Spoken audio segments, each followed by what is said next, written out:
you stay across the street. So I had an artist that I did a deal with, and the deal got done with LA, but I had the relationship with Mark and Tricky. So Mark hits me and says, Ray, we ain't got no money for you right now because Epic was going through some drama. So I was like, really? And he was like, yeah, man, you gotta wait till our fiscal year is over, April 1st. By the way, this is like September. And he told me basically you gotta wait till April to start your album. I'm like, what? Hell no. So, I'm sitting around, I'm like, man, I gotta get to L.A. Reid. I'm like, this nigga don't like me. And I'm like, and Mark and Tricky are my only friends to get to him. So I'm like, shit. what would Francis Underwood do? So I come up with a plan. So I'm like, the music business loves stars. They love artists. Let me tell you something. If you are artists, don't talk unless you have to. That is the artists are the power in the business. Like, nobody plays with artists. Like, You mean like internally? I'm The artist shouldn't talk. I'm talking about like, put like this. An artist can hurt you faster than anybody. Yeah. Because they're on the mic. Right. So you just don't play with artists. So, Right. So me and my partner, Davon, I hope you're not mad at me. So basically we got to get to LA. And it's like, but Mark and Tricky is our only way in getting to him. And LA don't like you personally. I'm like, well, why don't we have Curtis email LA? And then he was like, that's a good idea. But then we was having problems with Curtis at the time. So we didn't want to make him feel like he had the power to email LA, because then he would have been like, LA only responded because of me. So we created a fake Curtis email. What the hell? Curtis Nah, such and such at such and such. And That's I emailed crazy. LA myself. That's Hey, LA, Ray doesn't know I'm doing this. No one knows I'm doing this, but I heard that I don't have a budget for 8 months, and I really came to this label excited to work with you. So I don't understand, and I'm just trying to figure out what's going on. LA said, fly up tomorrow. Wow. That's how I got my job. That's how I got my job. So That's that's why he crazy, started bro. fucking with me, because and then he didn't know. Wait, so okay, so you fly in the next So day? no, I fly in. He fly me, Curtis, and Davon lives in New York. We fly to him. We meet him. Our budget gets That's open. wild. He's like, I like you. He starts fucking with me. He offers me a job a few months later. I got hired. Oh, But I had man. to get to him. But I knew he didn't like me because I knew I was like aggressive, and I knew Mark and Tricky was my brothers, and I didn't want to. And then they quit. So when they quit, it's just me stuck with LA, and I'm like, how am I gonna get to this dude? So I just so these characters in the That's movies incredible. are inspiring to me. So I watch them because I'm like, what do you got to do to get stuff? So, bro, that's how I am. So the way I work is like, I reverse engineer. What do we want more than anything? We just need to get in the room with him. Okay, so I can't go, you can't go, because we'll sell our relationship with Mark and Tricky. So let the artist go. But this nigga is wishy-washy and flips on us all the time, so we can't let him know we need him in the strategy. So we just email him myself. LA hits right back, hey, man, come and see me tomorrow. I can't wait to see you. We fly up. I hit Mark. I'm like, I'm going to LA next week. Why? What's going on? LA, Curtis emailed LA somehow, and all of a sudden LA is flying or something. Mark was Oh like, my good for you, gosh. man. Go get your money, man. That's what's up. But I'm like, I'm going to do whatever it takes to win. Oh my gosh. Like, that's what crazy. and when you get yeah. around winners, you realize Yeah. they're going to do whatever it takes to Same win. thing. So that's why I'm like, you can't complain no more. That's why I act the way I act, because I'm like, the more you complaining, the more you realizing. I brought up Deflategate. Tom Brady has cheating on his name at some point, but he's also the greatest quarterback of all fucking time. All time. So it's like, Undebatable. at some point in time, those 7 rings kind of drown out the Deflategate. And then sometimes you start thinking to yourself, why didn't anybody else think to do that?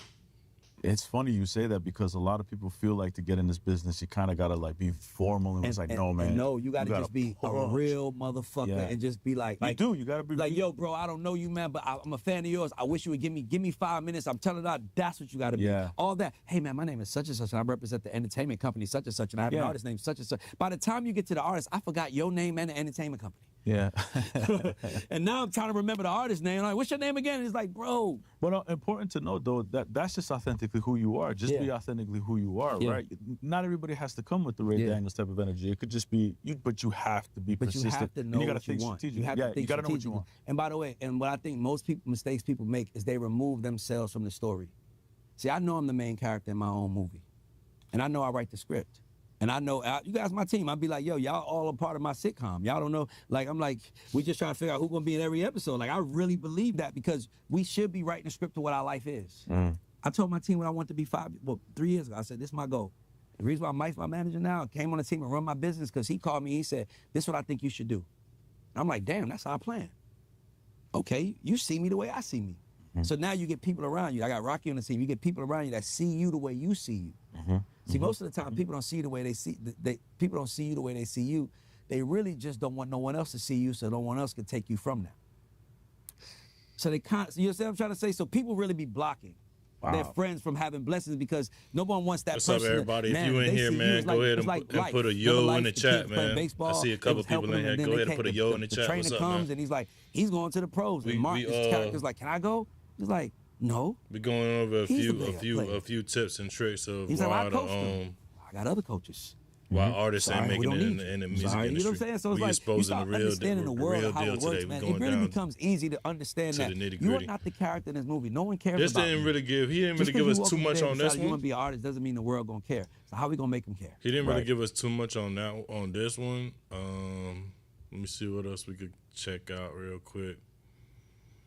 Let's check out this one. He says the number one thing holding independent artists back. Let's check this one out. The power of doing a lot of a little and why it changed everything for my own personal music career. For those that don't know me, my name is Nick. I'm an independent artist with give or take 5 million monthly listeners on Spotify, and I just like to share my thoughts on how to grow and make a living in music in what I feel is the most practical way to do so. All right, this So if could you're be interested cool in because that, it's stick coming around from an and artist. consider subscribing to the channel. The first point I This want is to cool make because the is something perspective is I'm going coming to from call the an creative artist curse. that's doing something. And it's just wanting to do everything. As artists, we're usually multi-talented and very curious by nature. Now that is a strength, but it can also be a trap. We end up trying a little bit of everything, which leads to shallow progress everywhere. It feels productive, but really we're just spinning in circles. It's being busy for the sake of being busy. And I think as creative people, it's very hard for us to just simply be intentional with what we're doing and work towards one very specific goal, and we get lost in trying to do a lot of a little bit. And I think the reason for that is there are far too many options for what we could be doing with our time. Albums or singles, TikTok, YouTube, Instagram, merch drop, create a content calendar, perform live, focus on releasing That's cool. singles and making songs. I do agree with When you're that. independent, it all falls on you. I do agree with that. I do agree with the fact that I think that it's very easy to get spread out in this industry, and that hyper focusing on one thing is probably the best strategy. But let's see what else he touches on. And that freedom can be very paralyzing. I think the real power comes from focusing on one thing. Real progress comes when you zoom in. You pick one lane, you give it everything you got for a season, and you go all in. Do a lot of one thing, go deep, not wide. You don't need to do everything. You need to do one thing well enough that it gives you the margin to do the next thing better. I'm going to take a little bit here to talk about how focusing on one thing was beneficial for me in my own personal music career journey.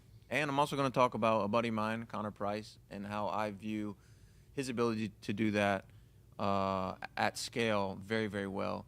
So for my own personal music journey, I wanted to, this is going to be different for everybody. I wanted to stay home. I have a family. I have 2 kids. I'm married. I have a farm to take care of. And I just like being at home. I'm not really one to want to be away. So I don't want to tour. So that kind of helped me focus a bit just by not really desiring to tour. But where I kind of shined was my only real, my overarching goal for my music career was to be able to have a flexible life, to do what I want to make a living. And the way that I saw the best way for me to do that was to focus on getting my streaming numbers up. I had a goal to do 1 million streams a day. That was my, on Spotify alone. So I had a goal to do 1 million streams a day on Spotify, and that's what kind of my North Star. So everything that I was doing on a day-to-day basis pointed towards that North Star. How do I get to 1 million streams every day on Spotify? Okay, so his goal is to get to 1 million streams every day. That's a very high goal. I mean, I understand the whole concept of aiming high, and if you fall short, at least you still, can be successful. 1 million streams a day is very high, though. 1 million streams a day on Spotify pays about $3,500, so he'd be averaging about $3,500 per day. And if I'm pretty sure that will make you a millionaire by the end of the year. I'm pretty sure. Yeah, let me think. 365 days. Yeah. So if you're doing 3,000, streams a day, yeah, you'll be a millionaire by the end of the year. But let's see what else he touches on. Alone. So I was able to kind of put the blinders on, and I didn't really do a lot. I said no to 99% of everything, and I was just able to hone in, focus, and throughout that process, what I was able to do was just learn the best way to get streaming numbers up. Quick pause. If you want to know more about how I was able to get my streaming numbers up and more specific details about what I did and what I was doing, and a lot of helpful mindset tips, I think the mind is one of the most important things that you can kind of prepare for getting things done. I did write a book titled "You Don't Want It Bad Enough," and it's about how I personally feel about how to navigate the music industry independently and what I feel is the most practical way to make a living making music without a label. If you care about that, I'll put the link in the description, and let's get back to the video. And obviously, in today's age and making music, it's why won't to you be just found tell us on right now? discovery platforms such as TikTok, Instagram Reels, Facebook Reels, YouTube Shorts, whatever it is. Creating short-form content that gets the attention, and then be able to take that attention and point it to a place that can drive your revenue. Right? Attention is currency. I just focused on creating as much music as possible. Attention is currency. I think he touched on something very important. Attention is currency. The correct attention is currency. With that being said, you could use some marketing strategies just off of that one tip right there and drive your momentum forward. Attention is what do you say? Sorry. He just said it too. Attention is currency. Attention is currency. So yeah, like if you're hyper focusing on one specific genre or one specific social media platform, whether it be TikTok, whether it be YouTube, and you're just hyper focusing on attention. Like, I gotta get my face out there. I gotta figure out how to get the view counts up. Once you dive into that world, that algorithm world as they call it, and you start seeing what matters and what doesn't matter, and you start doing more of what works, less of what doesn't work, while at the same time improving every day. I think that is obviously the best strategy. I think a lot of it just comes with not giving up. Like, if you don't see traction early, not giving up. I think it comes with having a really good mindset.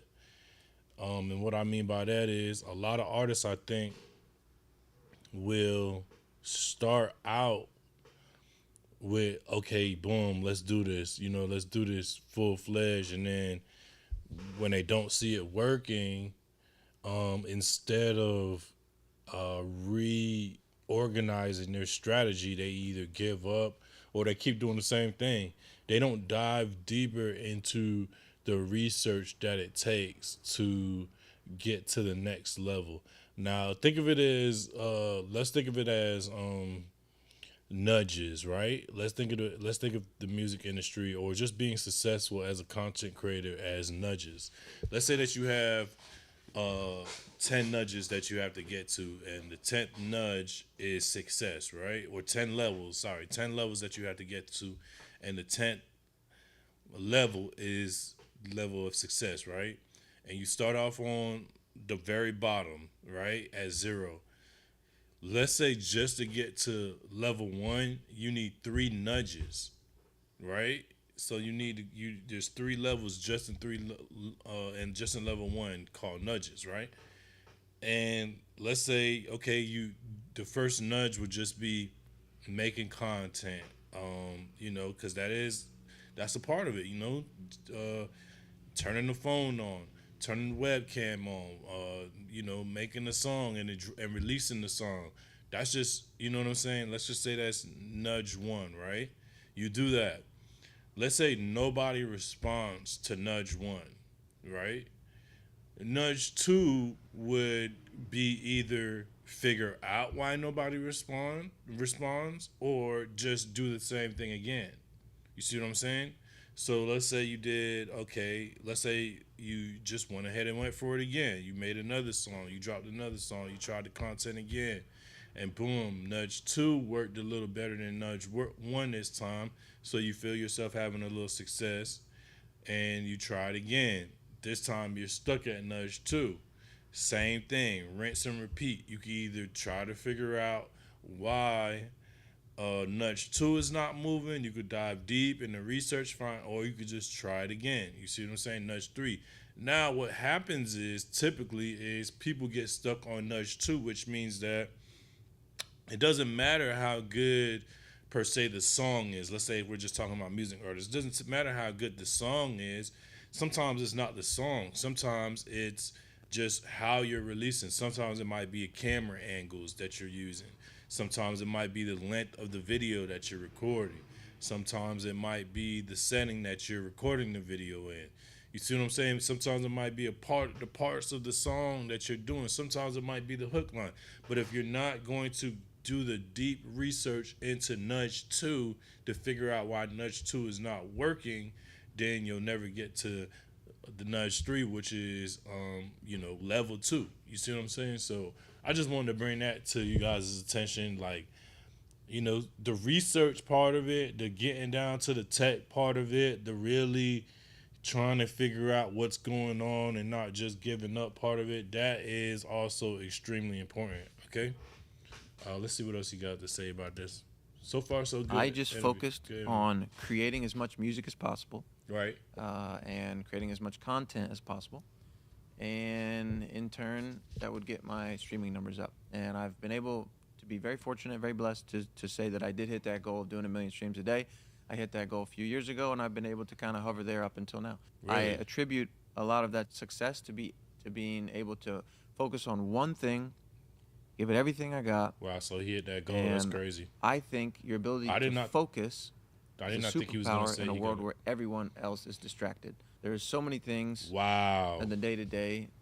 People's I'm not going to lie. and This is a technology. really good video. I'm not going to lie. This is a really good video. He's being very informative. He's saying some really good stuff, man. I need to actually write some of this stuff down that he's saying, because what he's saying is like really, really, really strong points that I've made to people over the years, and he's touching on the exact same points. Okay, so he said attention is currency.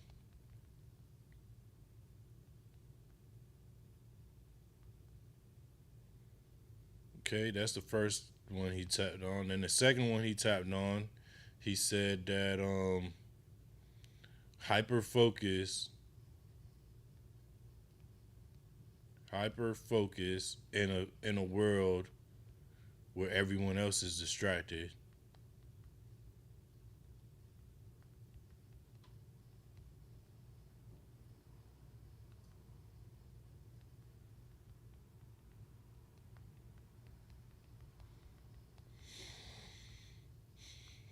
Those are two really good points he made. I'm not gonna lie.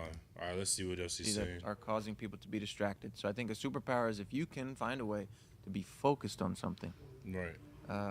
In a world where everyone is distracted, I think that's going to be a superpower. So now I'm going to talk a little bit about Connor Price and kind of his climb. So he was also a great example for focusing on one thing. He did a lot of releasing frequently. He did a lot of creating content and getting his streaming numbers up.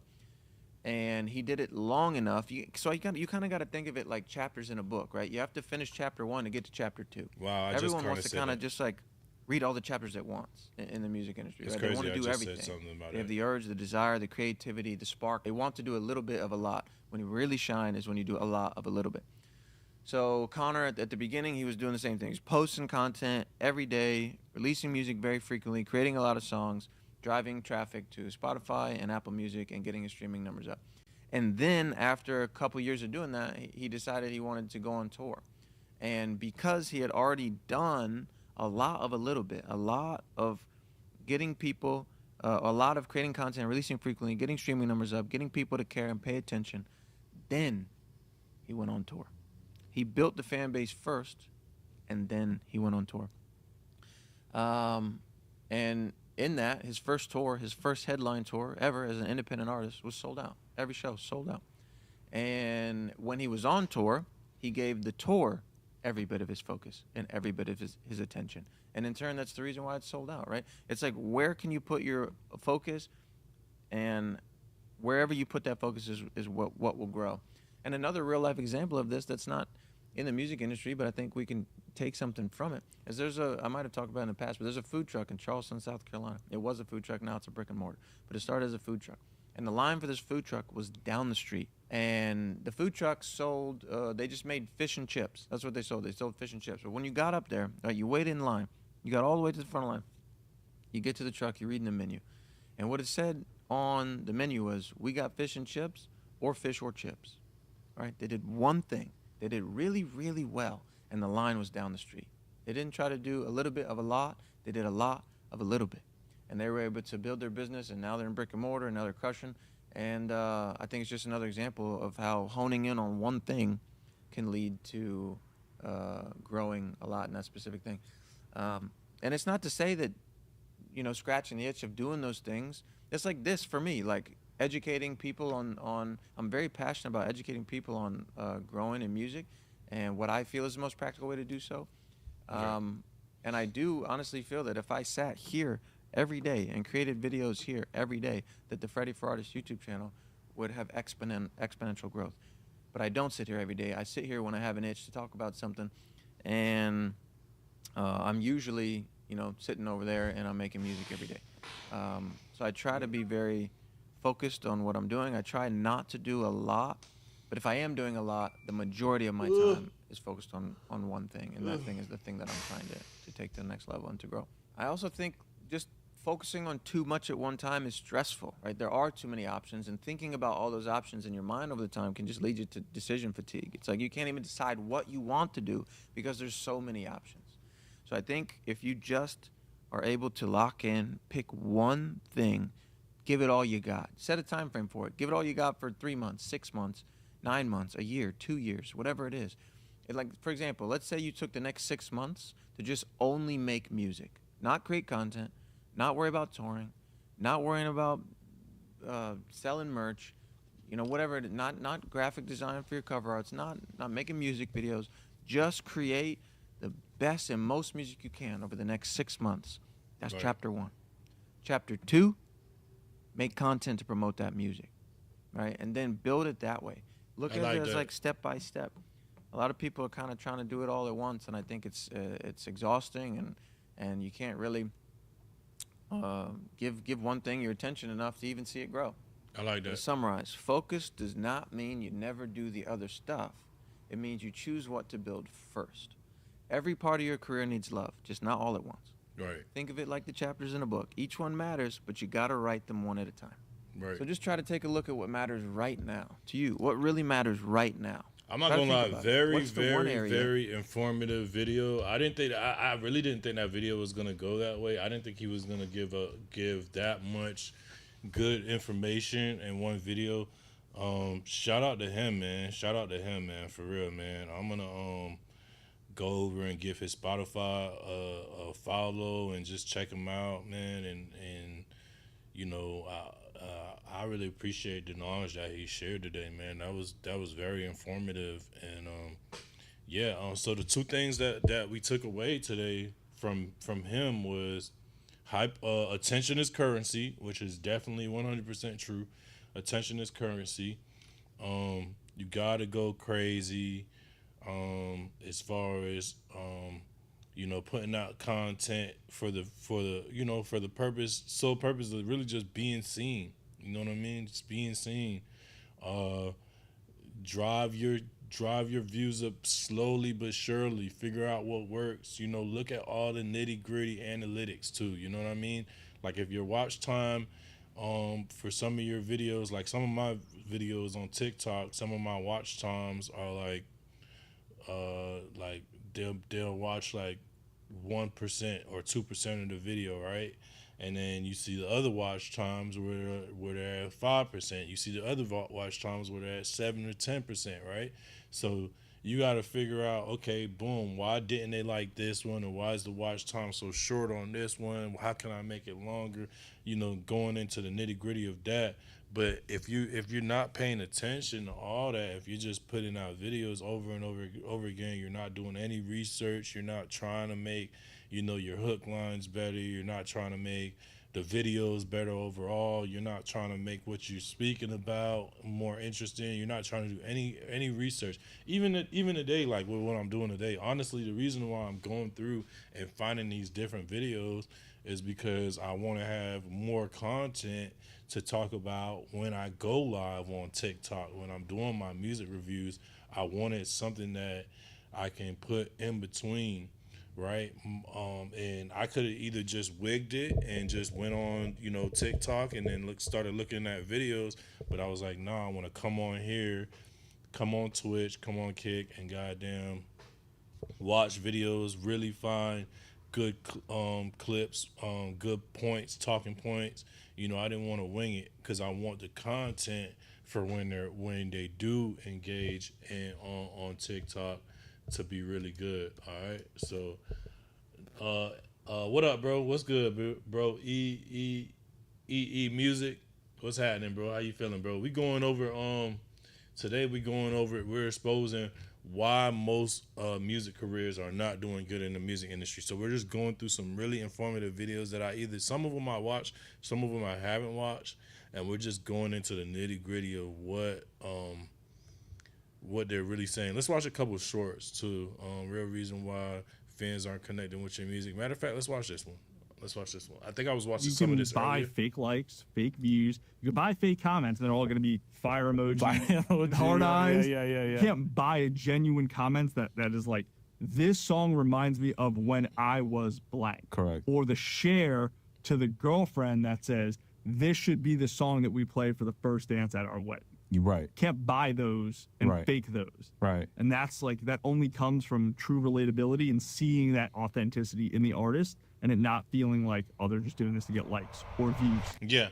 Do you need let's an touch on incredible that. song? Let's touch on that. I think that I haven't really spoke on this much, and I speak on ways to make good music a lot, but I really haven't touched on this exact example enough. I don't think, and it's crazy because I was thinking about it last night.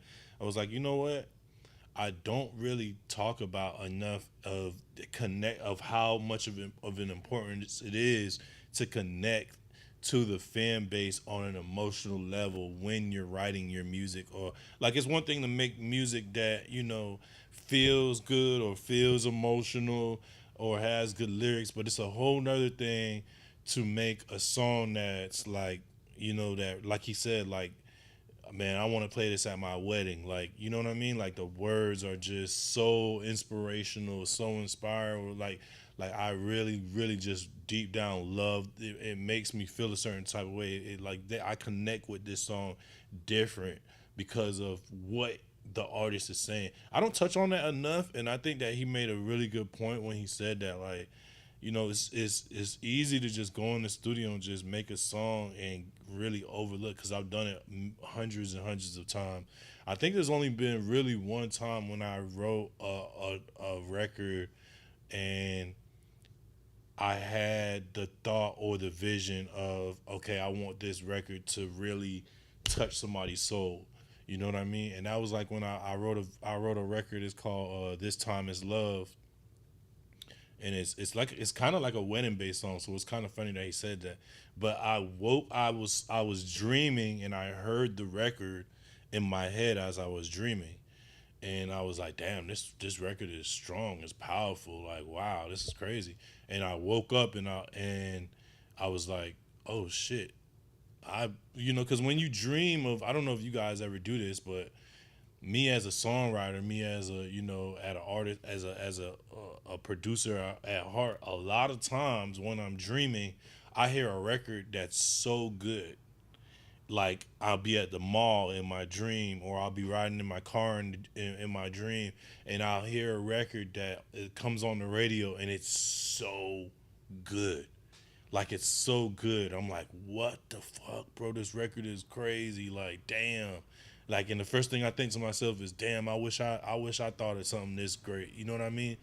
And then, like a few minutes later, I wake up, and I think to myself, wait a second, that's not a song that's out. If that song's not out, that means that I thought of that in my subconscious while I was sleeping. So then, there'll be times where I would either brush it off because it's very, very hard to recreate music that you hear in your head.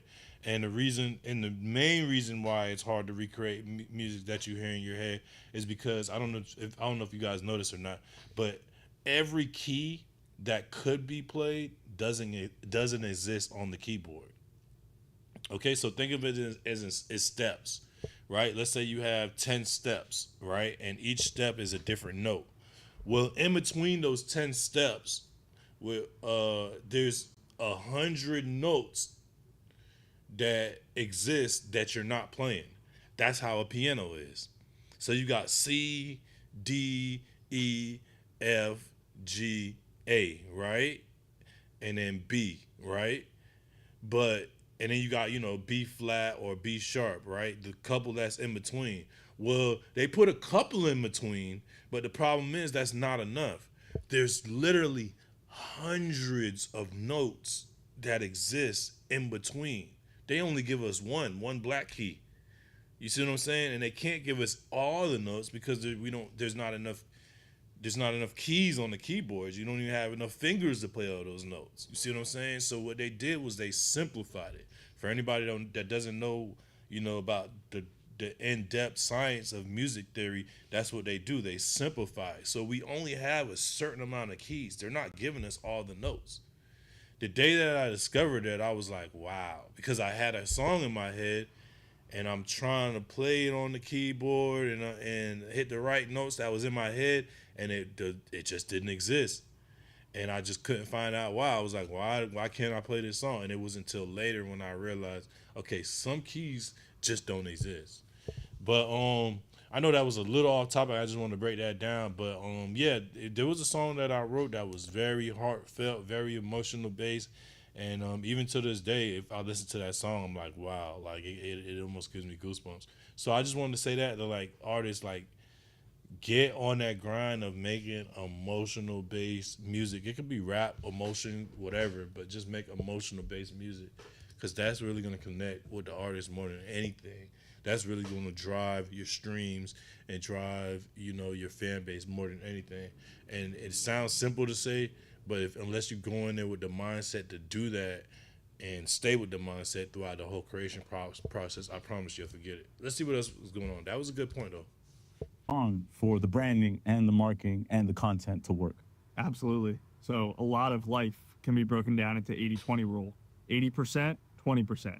When you have incredible music that cuts through to where you could be in Times Square and you could have all the noise, the hustle bustle going on, and there's someone with a Beats pill on a bike that rides by playing a song, can you recognize, just from the voice, who that artist is? Because of the tone. That's Lady Gaga. That's Kendrick. Right. If so, it's going to cut through on social media, and that's going to get you to that 80% mark where, okay, that's 80% of the work. Incredible music, having a tone that cuts through, but then the 20% that gets made up to go from, hey, my songs are on a couple people's playlists, they listen to me at the gym, but they don't care about me as an artist. They don't come to my shows. Right, I like that. Let's get this, because that's a very strong point that he's making. Incredible music because of the tone. That's Lady Gaga. That's Kendrick. If so, it's going to cut through on social media, and that's going to get you to that 80% mark where, okay, that's 80% of the work. Incredible music, having a tone that cuts through, but then the 20% that gets made up to go from, hey, my songs are on a couple people's playlists, they listen to me at the gym, but they don't care about me as an artist. They don't come to my shows. You need branding. You need a brand that resonates, content to get in front of people, marketing to amplify it. Okay, amazing. Let's talk about each one of those buckets. Can we talk about branding first and foremost? What is a brand? What is an artist brand? Because I think a lot of people get this confused. There's a lot of components, right? So we have like the visual identity, and I think a lot of people look at that component of branding and then they go, okay, that's it. I got my font, I got my color palette, I got my style, I got my look. That's my brand. But it's also the intangibles. Who are you speaking to in your music, in your content? Is it dads in their 50s? Because maybe it's a song dependent thing, maybe it's an artist dependent thing. It should always be both. Who are you speaking to? What is the foundation of who you are as an artist? What is the messaging? Like, what can people point to and say, this artist represents that? They are that. That is the brand foundation, and then all the visual stuff is just the icing on the cake. So when you talk about that part, let me just play devil's advocate or like some pushback on the artist side. The artist will be like, well, I'm not trying to find who the audience is. I'm just singing songs that mean something to me. And if they connect, amazing. I'll always say, typically, unless you're like playing a character and you're not being authentic and you're like trying to speak to a totally different audience because you have a persona or something, typically your target audience is just some version of your younger self. And listen, if you're an artist or manager watching this episode and Interesting. you're trying to advance your career, execution and great advice is Interesting. absolutely necessary. Managers like Troy Carter, you can now book a one-on-one consultation session for a fee with And like the front man might be married with kids now, but because they want to go back and do a more depressing album, it's like, hey, I got to pull from somewhere. I got to pull from my the joke. If there's somewhere, I got to pull from my high school breakup, and that's how I'm getting the inspiration for this song. So you're still like writing music from a place of your younger self, and that's like who you're speaking to. Maybe it's not an age thing, but it's like an experience thing. So at some point you are speaking to another version of yourself, and that version just exists in the millions. You just got to find it. You got to find them, which is something that your agency, you're great at as well, and really dissecting that. It's funny because I hear you talking about your younger self, but a lot of artists, I find, they don't connect because of what Carl Jung calls, the shadow.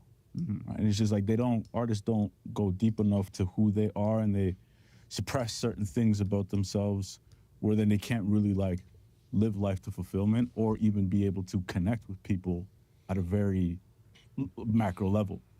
And one thing that I hear you talk about a lot is the archetypes that Carl Jung spoke about. Can we talk a little bit about that and what you mean about when it regards to the archetypes and how it relates to the artist? 100%. Yeah, I mean, everything can be boiled down to an archetype. A brand, characters in a movie, like Jack Sparrow is the jester. Yoda is the sage. We'll get into like that right now, but Yeah. essentially every brand, every artist, every character in a movie can be kind of distilled down at a 30,000 overview level of like, they fit this archetype. Are they the creator? And a lot of artists will say, because I create music, I am the creator. But if the creator is somebody who drives like a totally left of center sound that no one else is doing, and they're like completely changing genres, like Fred again in the dance community is a creator because he just, everything he did from sampling like podcasts as his freaking vocal top line and like doing those like pandemic like sets in front of the, like everything created what is now the current modern dance industry. That is the creator archetype. That is somebody who's pushing an entire subculture forward, and they're at the lead of that. Yeah. And like a lot of artists are like, I'm the creator. It's like, you don't have to be. Just because obviously you create music, you don't have to be the creator. Right. Let's not like try to change and like get in our heads and be like, I think I'm this, I think I'm that.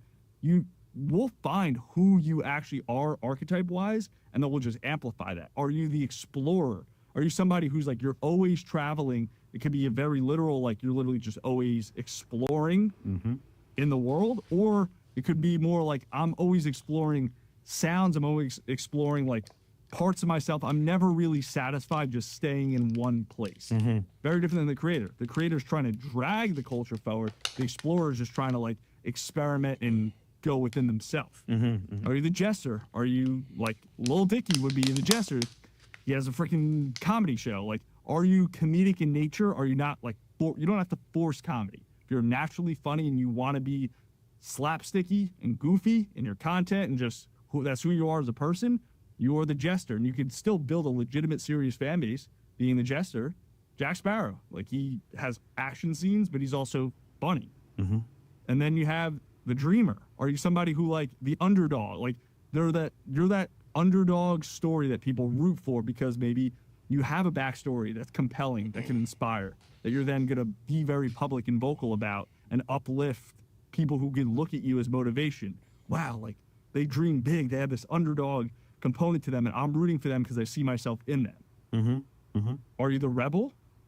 And a lot of artists will also say they're the rebel. The outlaw. The outlaw, the rebel, like, Yeah, yeah. oh yeah, like I'm the rebel. It's like, why? Let's really, really dig deep and say, okay, why are you the rebel? What are you actually rebelling against? If you are, I don't want to use dance music here, we'll use like country music. Sam Hunt would be the rebel sonically when he first came out, because he was like, he was one of the first country artists to use trap beats in 808s in like 2014.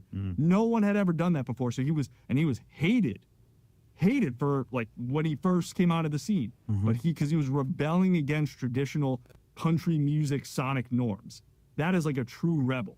So if you're someone who, in the music, in just who you are as a person, you rebel against societal norms, like Chappell Roan, Yeah. everything about her persona, that is the rebel. And then there's the wild card, where we don't know what we're gonna get. And that's how we see it, at least, which is more not all 12, because like the caregiver and like these other archetypes, very, very rarely do you find an artist who actually like fits that as a person and as an artist. And to be clear, those 12 archetypes are the caregiver, ruler, creator, innocent, sage, explorer, outlaw, magician, hero, lover, jester, wild card, everyman. Right? Oh, the best friend too. The best friend. We call it the best friend. The best That was friend. the one I was missing, which is Post Malone would be the best friend. Like Taylor Swift would be best friend. This is amazing you say Post Malone, because even like hanging with Post Malone is like one of the greatest dudes I've ever met in the music business. Like he's everybody's home. And that's what everybody says, because he is just, as a human Such being, a it's not a, good dude. and your archetype can't be a front or a persona. Like, So to that note, though, how does an artist actually find that authentic self? they have to be fearless. To be an artist, you have to be fearless. And I just made a video about this. There's a big difference between being a musician and an artist. The artist is the CEO, the front-facing entity of the business. The musician just serves that. So if you are a great musician, but you truly can't find it in yourself to find that fearless I like that. factor I that's like gonna that. make Let's you touch just on that. be I like that. relentlessly like out there. I like that. Let's break down what he said. What he's saying is, okay, yeah, you want to be an artist, great. You know, you want to be you want to get signed and all this shit, right? What he's saying is, basically what he's saying is, he's breaking down. He's saying that the artist is the company, the CEO of the business. The artist is the mastermind. The artist is the brand. The artist is, I'm gonna go out here and I'm gonna pick this identity, and you got to think of it as like as almost, I don't want to say superhero, because I don't want to make it be in that category of superhero too much, but you got to think of it as, like he's saying, different categories. Which one are you? Are you the rebel? Are you the evil guy? Are you the best friend? You know what I mean? What are you? What role do you play? The other people see you when they you know, like Russ, rebel, obviously. You know what I'm saying? He plays it well. Whether he did that on purpose, whether he's the rebel on purpose, or whether he's the rebel because that's his personality. That's another thing that he said, that he touched on, that made a lot of sense. He said, don't pick something that's not you. You know what I mean? Don't pick something that's not you. Don't pick the one that the opposite just because that's who you want to be. Figure out who you really, truly, genuinely are. You see what I'm saying? Like, for me, I'm a giver. You know what I mean? So I love giving knowledge. I love helping out. I love helping people. You know what I mean? I'm just that natural heart. I'm a giver. That's why I do giveaways on my stream and stuff like that.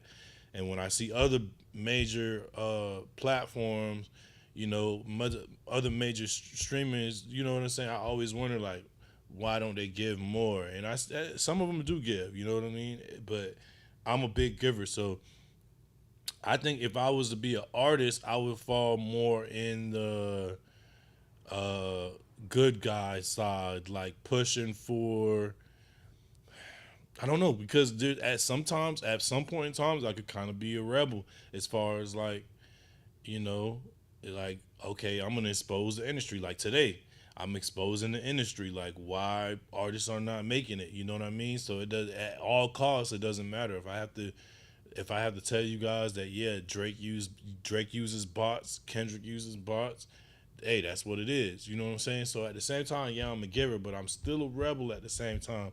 So, but what he's saying is find your niche, find what you want to be, and then go for that. Use that as your use that as your brand as an artist. The musician, the person who makes music, is completely different from your brand as the artist and who you want to be and how you want to move around in the industry. Really good point right there. I'm not gonna lie. That was a pretty decent point. In all components, songwriter, producer, session musician, beat maker. On the business side, like there's so many different avenues within this industry you can go if you don't have that sense of fearlessness, but you need that to be the artist, to be the face of the business. Do you think that that's a requirement in 2025? Because in the past, one could say that wasn't necessary. They could have the persona, which is the mask. But I always like to push back on the persona and say, Yeah. even if it's amplified, there's still some component of who that artist is in reality, at like who they are, that they're amplifying with the persona. Yeah. And do you think that it's damn near impossible to connect with an audience if that person isn't authentically who they are to the audience? In 2025, if you don't have any legacy behind it, yes, absolutely. I would, even in general, you know what I mean? Like how can you even connect as a human with other individuals if you're not being your authentic self? You know what I mean? Exactly, and that's what people want. They want to see themselves in it in some capacity, whether it's like relatability, like the most valuable metric on social media is the share and or the comment. Yeah. Because you can buy fake likes, fake views, you can buy fake comments, and they're all going to be fire emoji, hard eyes. Yeah. You can't buy a genuine comment that is like, this song reminds me of when I was blank. Correct. Or the share to the girlfriend that says, this should be the song that we play for the first dance at our wedding. You're right. Can't buy those and fake those. Right. And that's like, that only comes from true relatability and seeing that authenticity in the artist and it not feeling like, oh, they're just doing this to get likes or views. So when you're looking at the branding, now we're talking about that from like, that's where you should start. Is that what you're saying? 100%. You have to know who you are, what your message is, and what you want to say and what you want to represent before you just go start being out there in the public face with content. With content. Okay. And then now, give me what the sauce is for what you would communicate to an artist at home trying to figure it out, or someone that's hit a bit of a roadblock. What are you communicating to them? Like, okay, we have the archetype. Now where do we go with the brand? What's next? Iteration. So if we understand, okay, we know who the archetype of this artist is. We know what they represent, their brand voice, their brand values, their brand direction. So like, I always like to use the brand direction as X aesthetic meets Y reference through the lens of Z. So like, Give me the example, yeah. an example would be goth aesthetic meets Barbie movie through the lens of Wes Anderson. So that's like that's like the formula. Pretty if you good want off to do the top of the head right there that you came with. It's good. like what is our aesthetic meets what movie meets like what video style. And that's like kind of our very broad brand direction, our brand story. What is the story that we want to tell? Okay. Does it come directly from like, is it just basic, here's the artist backstory, we're just going to plug that in and jam that everywhere? And that often fits with like the dreamer underdog archetype if you have this compelling backstory that you want to uplift people with. So we have our direction, our story. What is the voice? What type of voice are we using online in our captions, in our text on screen? Is it like cocky? Is it raw? Is it honest? Is it vulnerable? Is it scared? Is it like scared is very much a brand voice you could have as an artist and be like, Oh yeah. it was so hard for me to share this because, or I cannot believe, I found it in myself to write about this. Brand voice, brand values. What do we stand for? What is our purpose? What is our mission? What is our vision? We have to know all of that, map all of that out. Then what are our 4 brand pillars that encompass all of that into 4 boxes, one to 2 words each? That becomes our guiding light. Then we have our brand archetype and our message, and that message becomes the Brita filter that everything goes through. Everything. We have artists, you know, at the label and with the agency where they take their brand message and they bring it on paper in the studio and they put it up right in front of the vocal booth and they read it and they go, as they're just tracking, you know, mumble melodies and starting to come up with lyrics, does this fit my brand message and my archetype? We have artists that read that message before they go on stage. Am I going to embody my message and my archetype? I'm the rebel. I'm supposed to be fearless. I know I am. I know my message is this. So when I go out there on stage, I got to be just a rebellious, fearless, fire people up. I can't be timid at all. Read it and go. And that's like what kind of encapsulates everything. Take that and go, okay, now what's our visual? Now what is our font, our color palette, our visual mood board? When we do photos, when we do carousels, Fascinating. what does that look like? Are we doing grainy? Are we doing Polaroid? Are we doing pocket dispo? Are we doing black and white? All of that comes last, but we have to nail all of the other stuff down first. You said 4 brand pillars. What are those? Did you already communicate those? They're going to be different for everybody. 1 to 2 words, 4 times, really simple, where it's like one that I remember, I forget the artist, but this one always sticks out to me that we came up with, and we were like, substitute teacher energy. Like that was one of the brand pillars, and we got there because it was like, you respect the substitute teacher, but you kind of shit on them. They're like, I kind of want people to shit on me. Like I kind of like, so we're like, all right, it's like a substitute teacher energy. Like there's still that level of respect. We don't want the fans to just rag on you all day. Yeah. But like, we're down to play the game and the content and who we are as an artist, and like, you know, let them make fun of you a little bit. Let them like share on your self-deprecation. So it could be anything, our brand pillars. How often do artists understand this part of the business, even after you tell them? It's a long, iterative like it's school.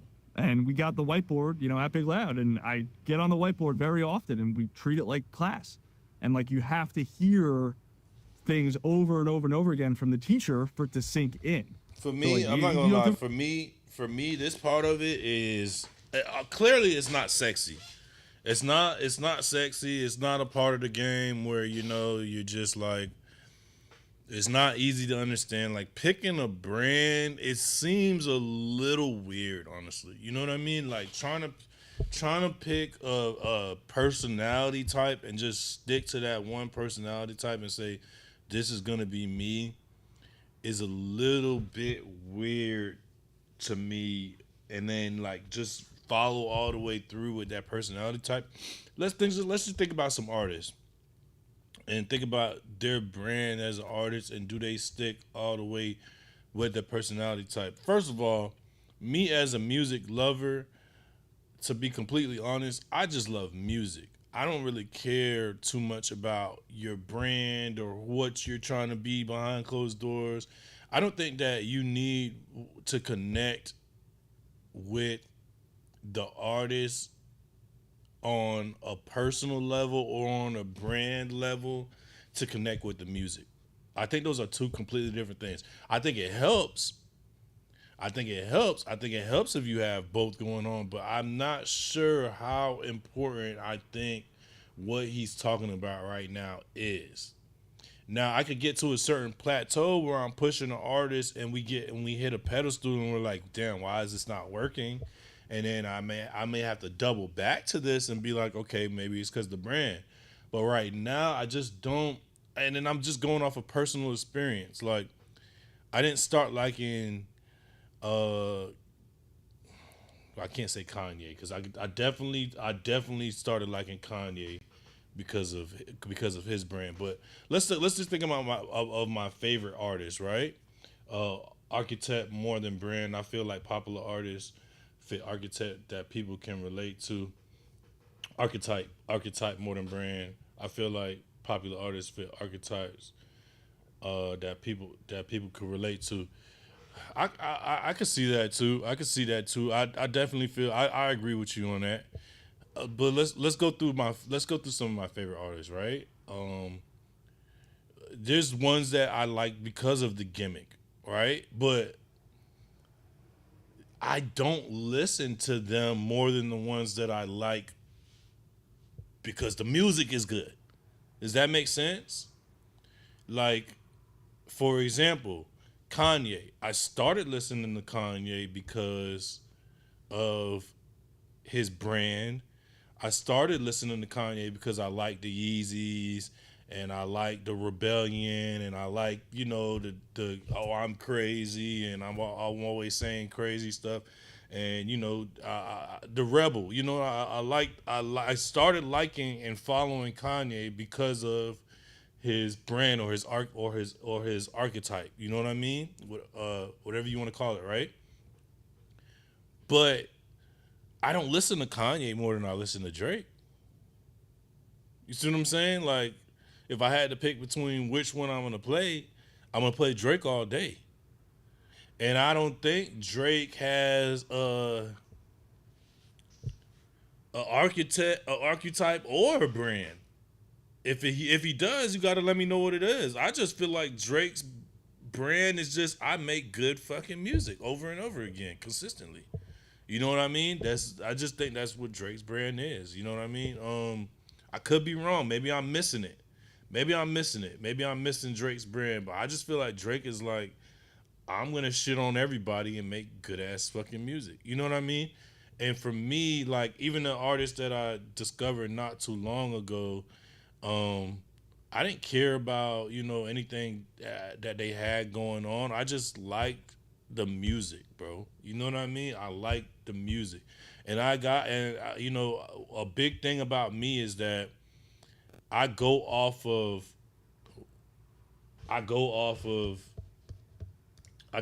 like what I use my personal experience to justify or to make sense of things. I don't just go off of what somebody else is saying. I use my personal experience. I think that's what got me this far. So I continue to do that. I always use my personal experience. So like even for another artist like 50 Cent, right? 50 Cent brand was bullying artist when he came out. Bullying artists, you know, making fun of Ja Rule, cool, boom, boom, boom, right? And that's all good and cool and shit. But at the end of the day, like, if 50 didn't make good music, I wouldn't give a damn. You know what I mean? Like, I wouldn't give a damn, like, what, that he bullied all these artists. I can see that, okay, it helped him pop a little more. But I honestly believe that at the end of the day, it starts with good music. Good music is what's gonna drive your career, and it ends with good music. And even when it comes down to branching off into other fields, it's the music, bro. It's the music. You know what I'm saying? I would say brand will help you branch off in the other fields too, like acting. I think even if the music is not good, like Nick Cannon, for example, or you know any other musician that branched off and did acting or did like different stuff, I don't think the music has to be that good for you to branch off. But I think for you to create a fan base, like I said, I could be missing something. Maybe I'm not at that. Maybe I'm not haven't went that far into the game to, you know, experience that and say, okay, no, we definitely got to build a brand. But I just think make good goddamn music. You know what I'm saying? And push the shit the right way. You know what I mean? Push the shit the right way. Make sure you work on your content. Make sure that your videos are hitting. Make sure that people can emotionally connect with your videos and emotionally connect with your music. Until I see different, you know, I definitely don't see myself not coming back to this ever again and being like, I see exactly what he's talking about.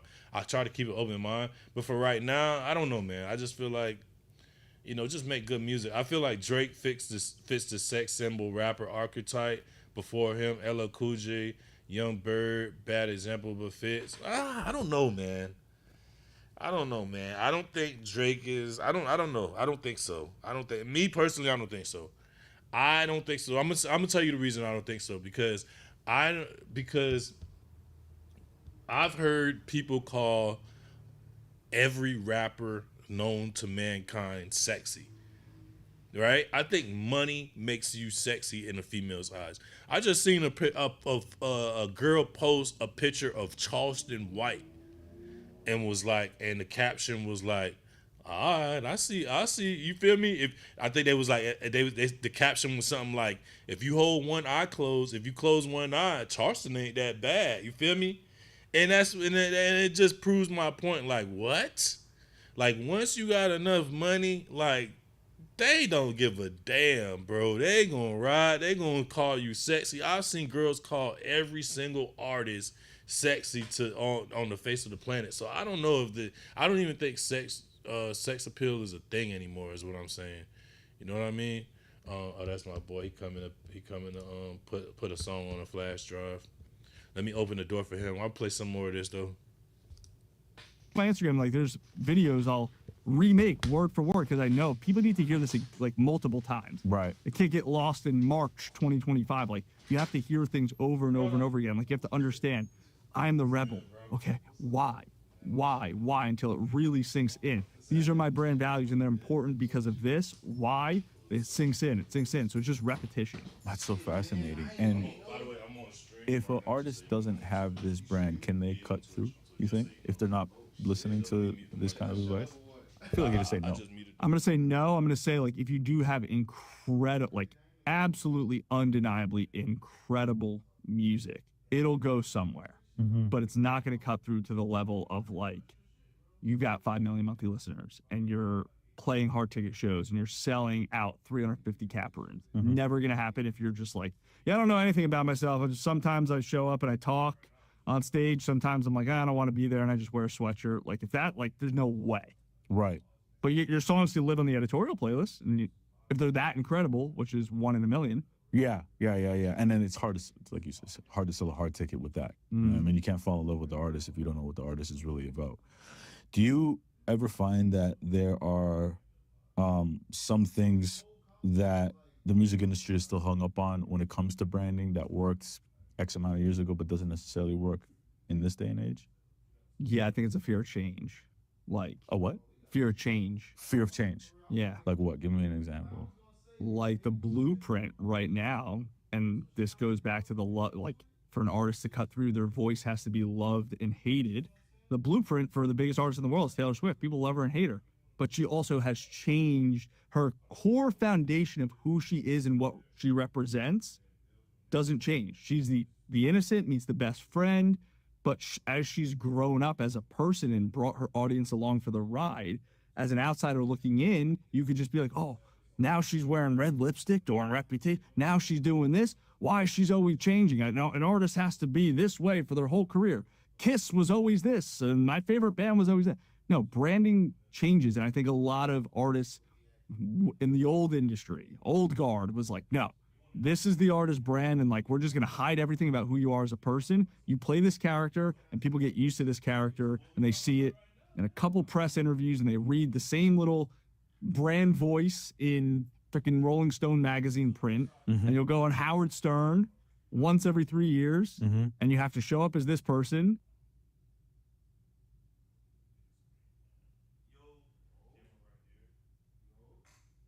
So yeah, we chopping it up right now, man. I'm chopping it up with my boy, man, and What's good?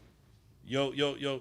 Yeah, we chopping it up, and I said, man, the shit we talking about right now, we might as well go, cause this is what I'm talking about, bro. I'm talking about What's the topic? the topic is why most music careers fail.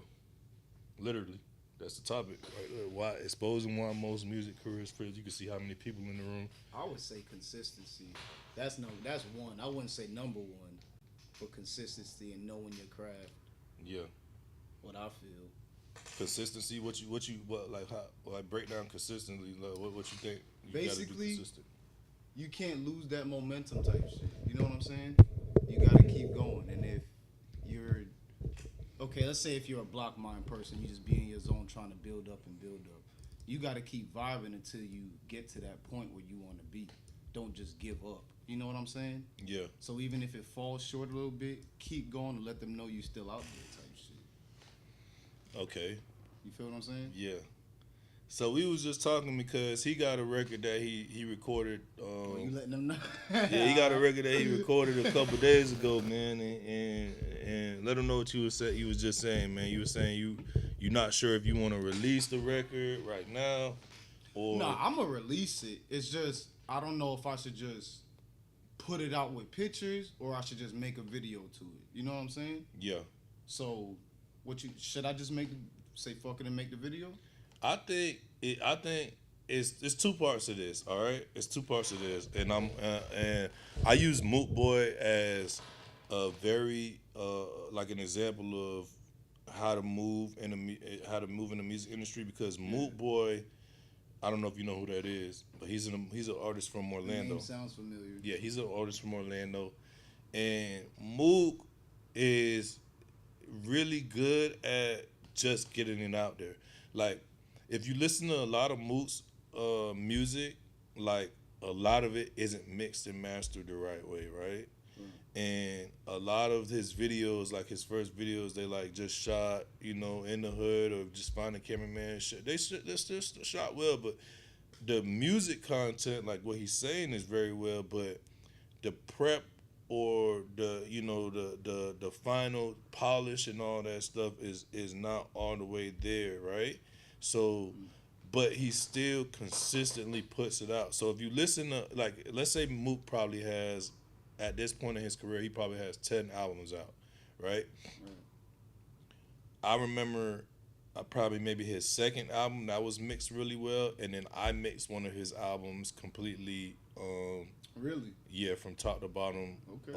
Not the last album. I think it was the album before his last album I mixed, and other than that, so 2 out of 10 albums I could say that was like really, really mixed and mastered well.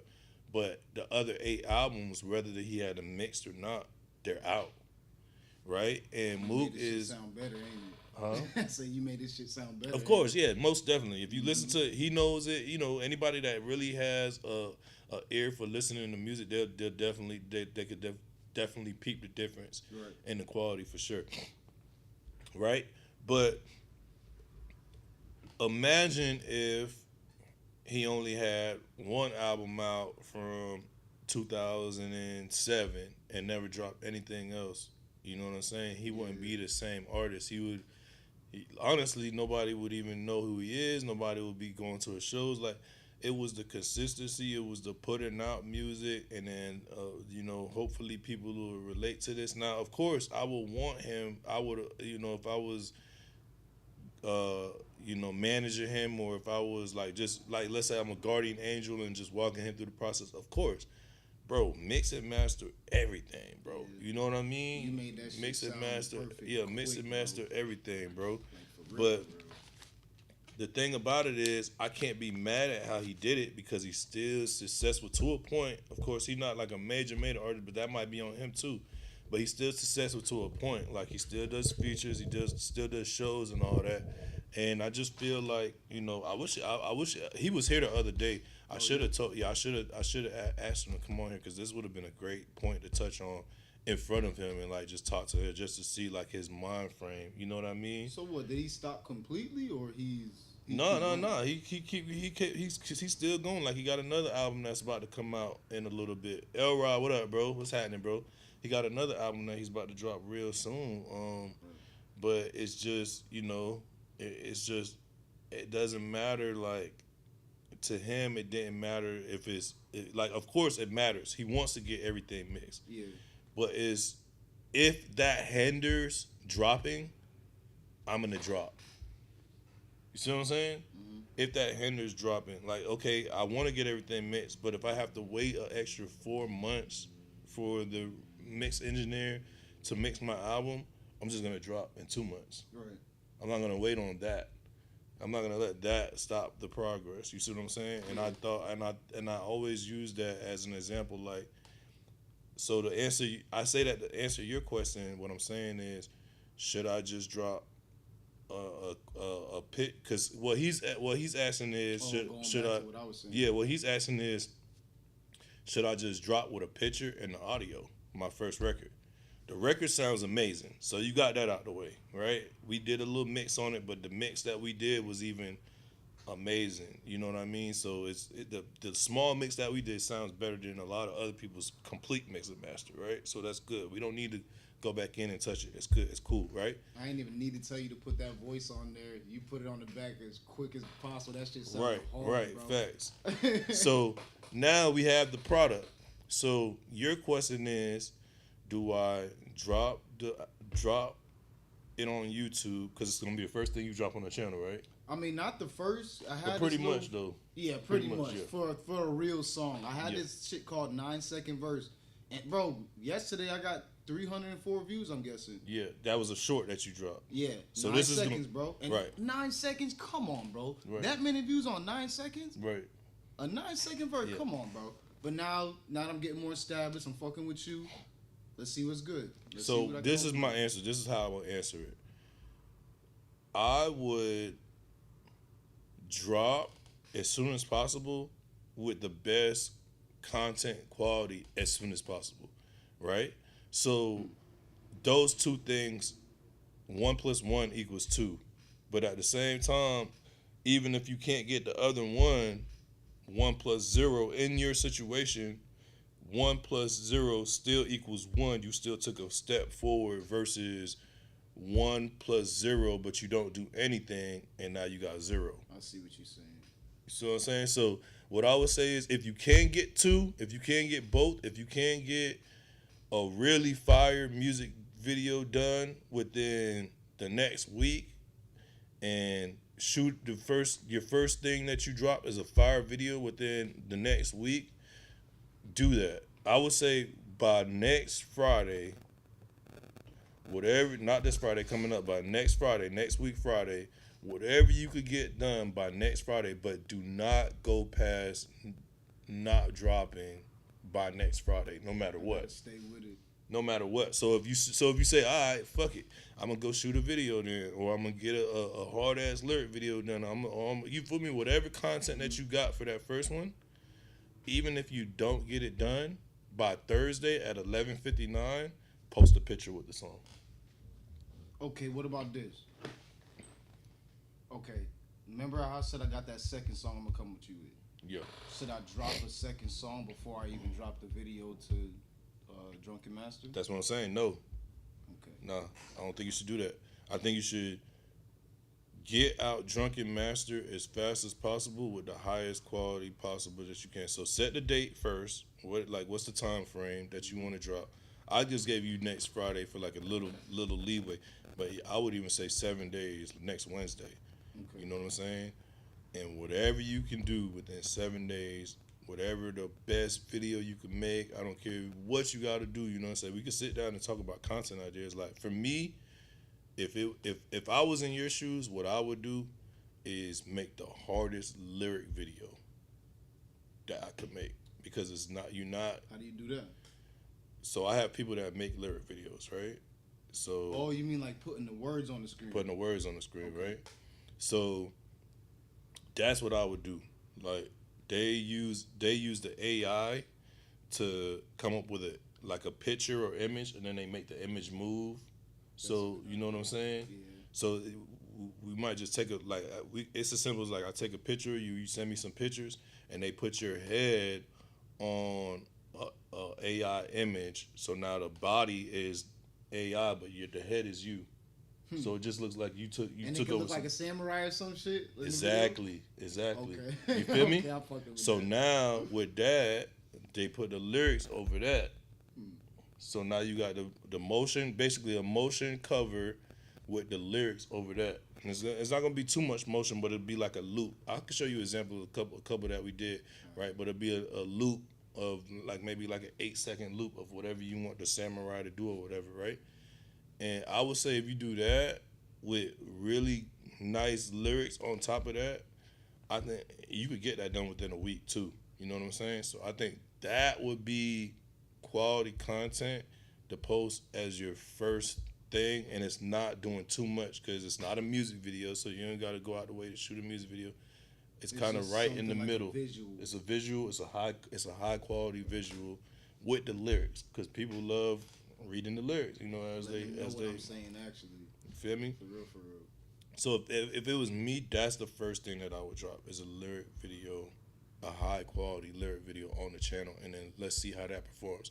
Now with that, what I would do is I would have two versions of that. I would have the long form version of it, which is the HD that goes on YouTube, and then I would have the short form version of which is a real style. It's more like a upstanding rectangle.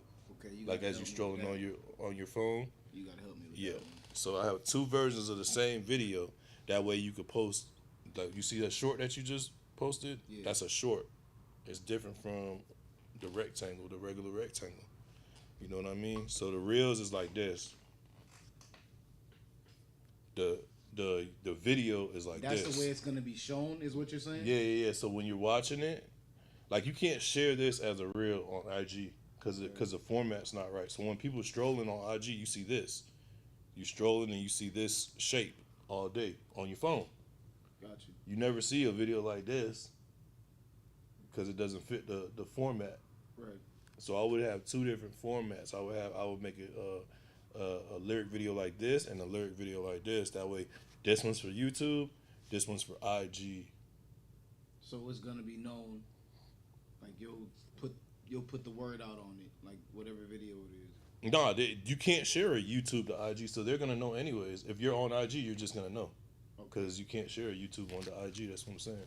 You have to make a IG shaped one for IG. All right, well, when we See get what this I'm shit saying? started, I'm definitely gonna need you there, bro. Facts. For real. Yeah, Dead ass, though. yeah, man. You want to hear the damn beat? The second song to get on? Yeah. What I don't know if you want to play it on this you shit. can email it. You want to put it on the flash drive or what? Because I don't even know if I Yeah, could. man, I got to plug in the flash drive anyway. So yeah, if you got it on the flash drive, I'll just plug it in real quick. So you got a second beat. Yeah, All man. right, beat, boy, you got a freestyle for it. Oh, this is bent a little bit. Yeah, it bro. Still gonna work though. It still work. Okay. Just put that You bitch gotta in, get bro. a new one, boy. Yeah, I know. You don't But want all this shit's on there, and then the beats that my That's what I'm computer. saying. Transfer that bitch before this bitch break though. You don't want this one to break and then now you. I guess I just been chilling on. I've been taking good care of it. I was like, man, fuck it. Let me. I ain't gonna let it get to this point again. Get another one, boy. You feel me? Shit. Check that shit out, though. It's all good. It works and everything. It should be. Well, you'll see when you get on the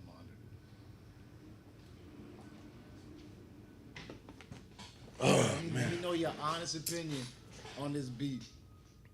Honestly, Got you. you watch Beetlejuice, right?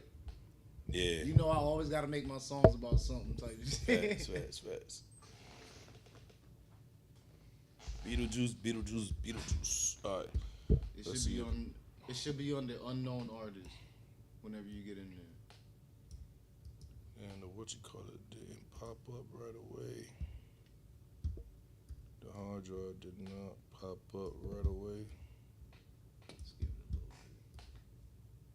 It usually pops right up, to be honest. Let me see. Let's see if it popped up on the.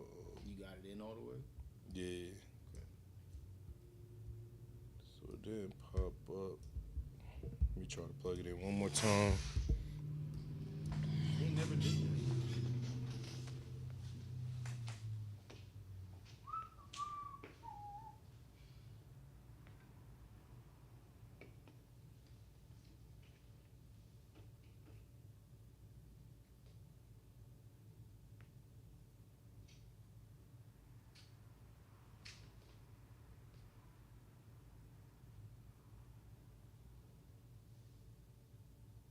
Where bro at? Who that is, TJ? Yeah. He work at night. Yeah. Wait, what? Back up. That ain't him, is it? Nah. Oh. No. Okay, there we go. It's on? Yeah, this should be it right here. I knew so. I was like, hold on, come on.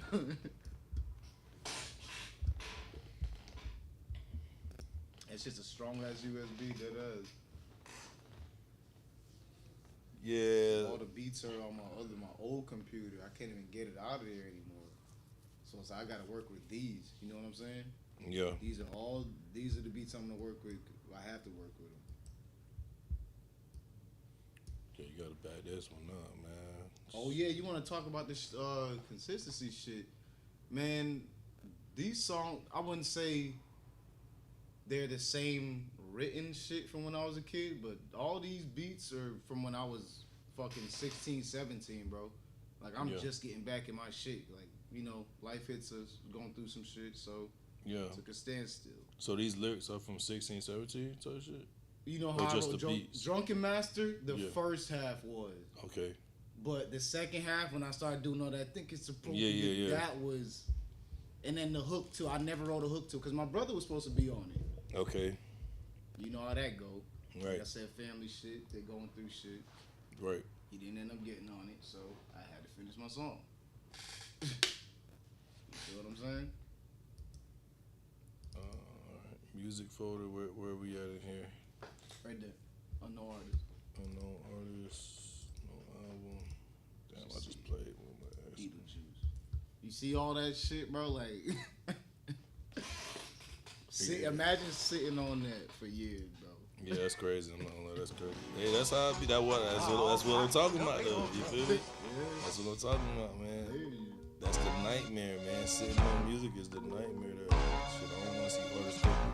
All right, let's listen to this beat. Man. I'm gonna mute the mic so I can play it.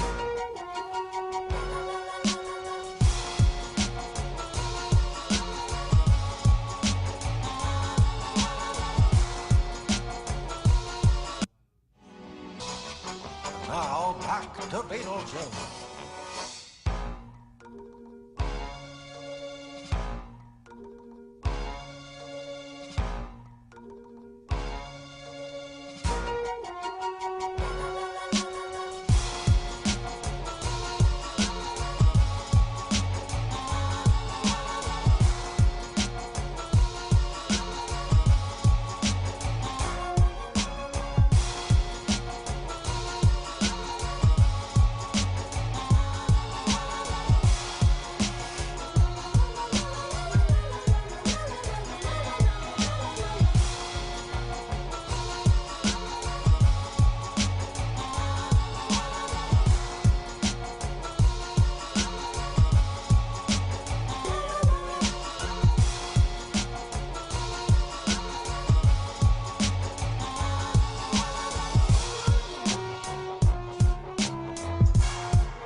Do a mic check? Mic check, 1 2 1 2. Yeah, you good. You don't gotta be close to it neither. Alright, Good. That's good. Alright, he gonna spit this. He gonna spit what he got for y'all to this beat, man. Alright, let's do it. Let's go. Now back to Beetlejuice. Yeah. Check.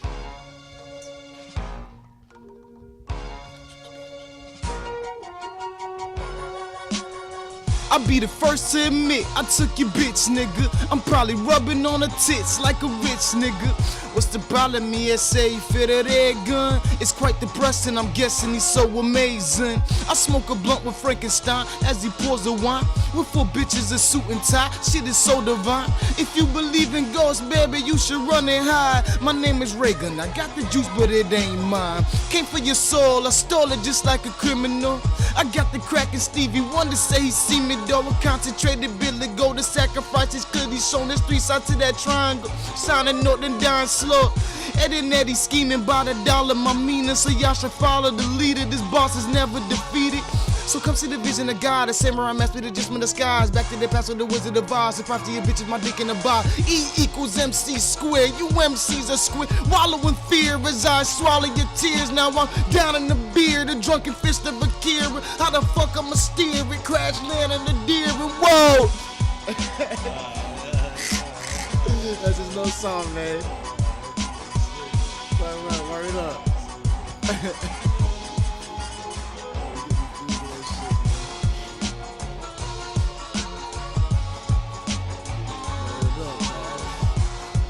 Beetlejuice, man. Shout out Jenna Ortega, dog. Nah, that's hard. That's hard. Dope. Hell yeah. Appreciate you, fam. Appreciate Nice, you. Word up. But yeah, man, just being consistent. So what, let's this I ain't gonna lie, this would be good. This would be good because you starting out as a new artist, right? I think You know what? I guess you gotta call it that. I'm not a new artist, but now that I'm really making my shit again, making the craft again, I guess you gotta say it like that. You know what I mean? I think that it'll be good to give insight on, like, just give me like, okay, boom, the song comes out. Like, what would be your next step after the song, after you drop the song on YouTube? Well, like, I just want to hear your thought process as far as like. After I dropped the video of Drunken Master. Even if you got like questions like, bro, shit, I think I should do this, or like, I just want like, what do you think are the steps that you need to take? You know what I mean? Like, okay, when I drop a video for Drunken Master, I gotta make that shit charismatic and like what the song is. Basically some samurai shit back in 1508. Right. Fucking Yasuke type shit. So, right. you know, I gotta do something with it. Like you said, the AI thing would do some samurai shit, so I don't even have to buy no fucking costume or some shit. Right. So that'll handle that. But I don't know. I guess show them that I could do it. Yeah. Show them my characterism. Show them what I'm capable of doing. Show them my skills. I gotta draw their attention. Right. Basically. Maybe I don't know what the next step is right now, but I know I have to get their attention. My music will already get their attention. Right. I've got to add something to that. So right. Okay, so let's just do like a projection. Like, you drop the video, even if whether you use AI, whether you don't, whether you do get a costume or whatever, you drop the video. What do you think would be the next step after that? Doing shows, promoting my shit more. You know what I mean? But I possibly will need some help with that. Maybe your assistance. For real. So let's say it like this. I think they about to drop off. Oh shit! Oh yeah, hell yeah, that's good. Hey, FedEx is the goat. Boy, they come out twice. They come out twice. What's up, bro? You expected a stereo? Yeah, I got you. Damn, y'all the goats. Y'all come out twice, man. Yeah, man, I got to. Wait, man, that's what's up. Get your signature. What was your last name? Isaac, bro. Gotcha. Hey man, FedEx the goat, bro. I just ordered a new stereo for the studio. Oh, for real? Yeah, and it came this morning. Bro, I got a sign in that bitch. Huh? I got a sign in that bitch. I ain't do that when I left, bro. Yeah, I'm gonna give you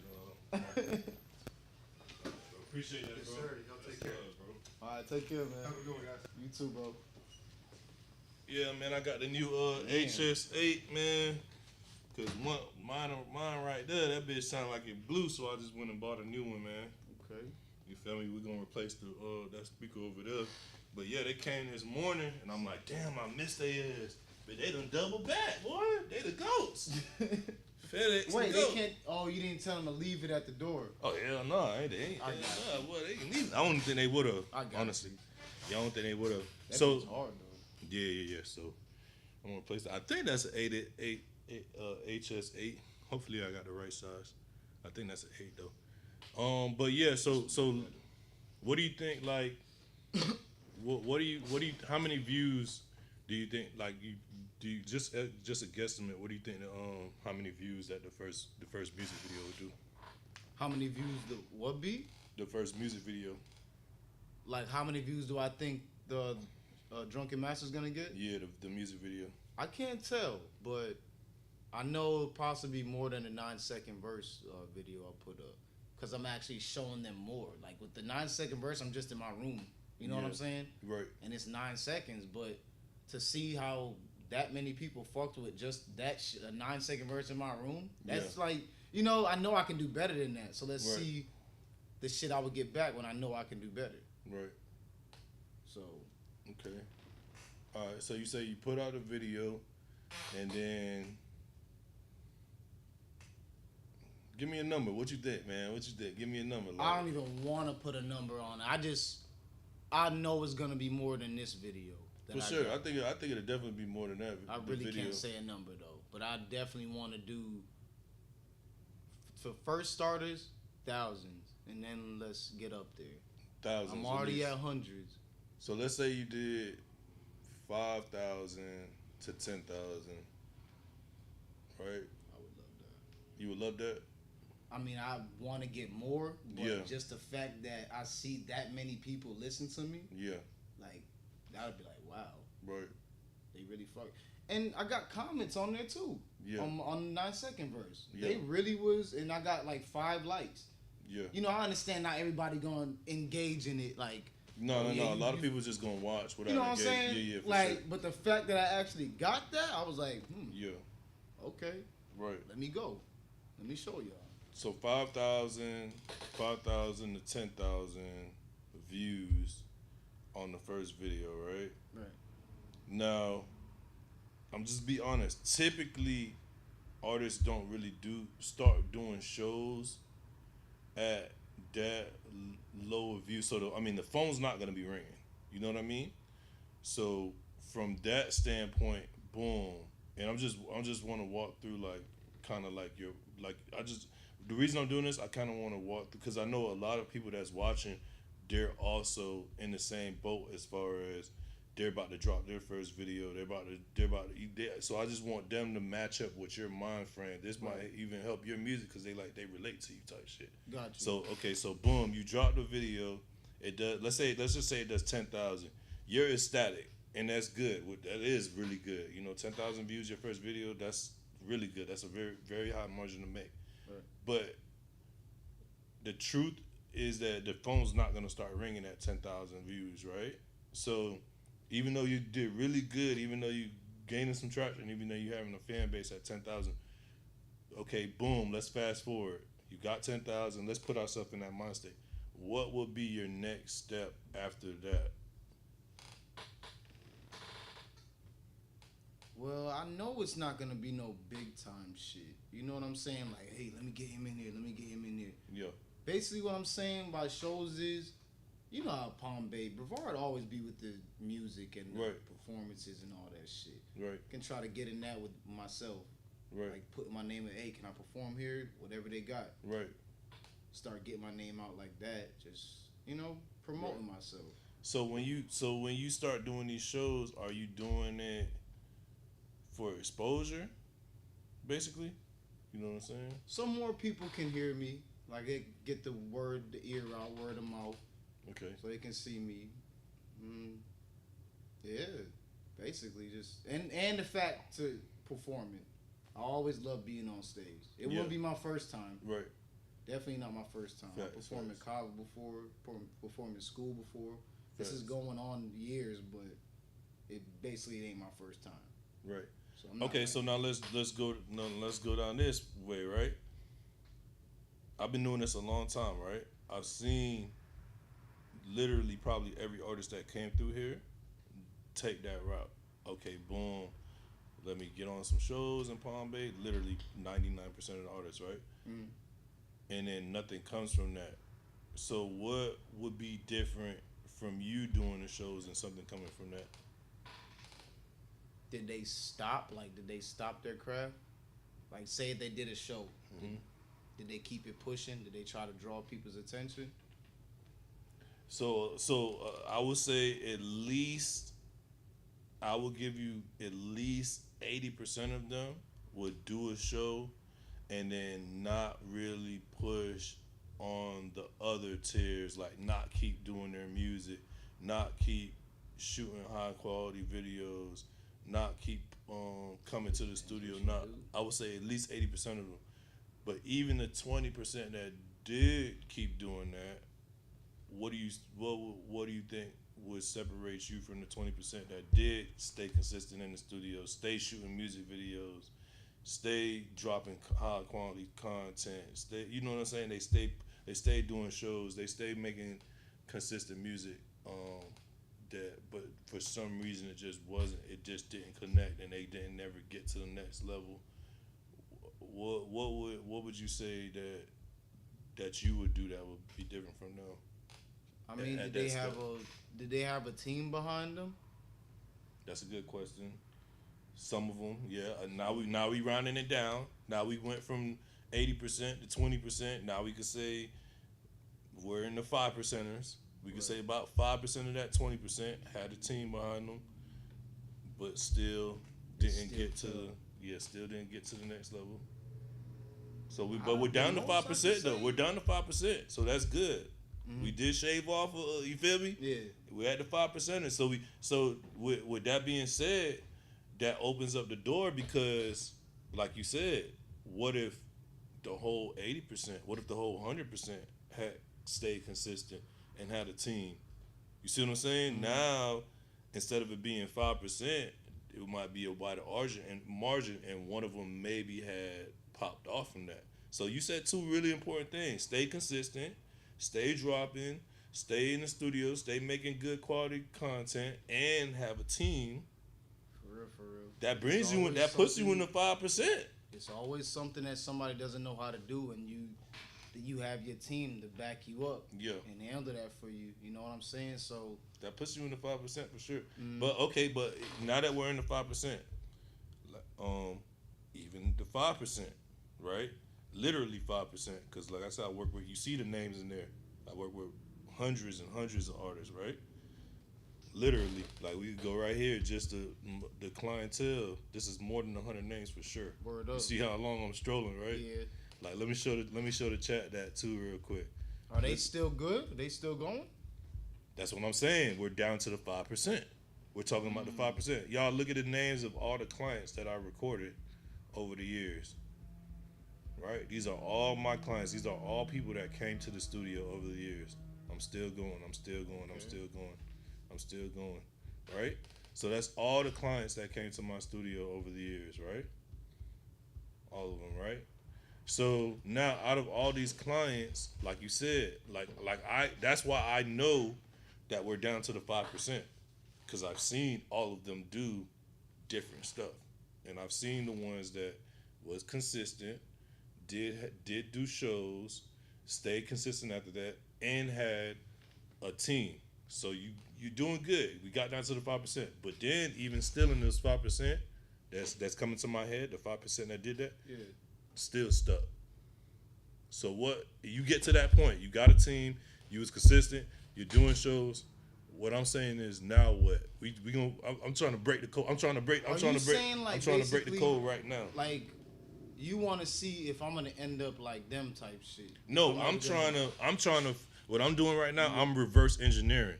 I want to figure it out right now with you right now, because I have the knowledge and I have the skill of seeing everything. I'm like God right now. You know what I'm saying? I see the big picture. You looking at the little picture like, I'm gonna try this, boom, boom. But I see the big picture. So now if we put ourselves together, You've seen it so many times. I've seen it so many times, and I'm still seeing it. I'm talking about the 5% that exists right now. You know, that if they're watching it, they're like, damn, I ain't gonna lie, I'm in that 5%. I got a team. I've been doing shows. I'm still dropping consistent music. You feel me? I'm in that 5%. I know what we're talking about. So right now, what I'm trying is like the Fibonacci sequence. It's like the Da Vinci Code. Right now, we sitting down. We finna figure out what the 5% did, why they're not successful. So that way, when you, because it's like chess. Do they have a fan base at all? That's a good question. I would say we gotta go down to now the 2%. I would say we got to go down to the 2%. I would say the 5% that we're talking about, if you really ask who's popping in Brevard, I don't think their name comes up in that 5%. A lot of my homies, I wouldn't say homies, but friends and people I know, they've been doing that shit for a while as well. Right. And they're not where they want to be. Like, I know motherfuckers who know Melly. Right. Melly made it. Right. But I ain't trying to get on this spiritual shit and all that, but maybe Melly sold his soul. You know what I mean? Right. I don't want to take it that far, but I want to make my music for me and be independent. I don't want to sign no damn label to nobody and then I'm giving parts of my heart and my soul. Yeah, I seen Melly's. Like, I seen the way Melly made it though, so I know that's not what it. I know that he's in the 1%er. Because he made it, so he's in the 1%er. Like I said, we're down to the 2%. We're down to the 2% now. When you're saying, do they have a fan base? And I think you touched on something when you said that though. Do they have a fan base? Because at the end of the day, I think that's where artists are getting stuck at.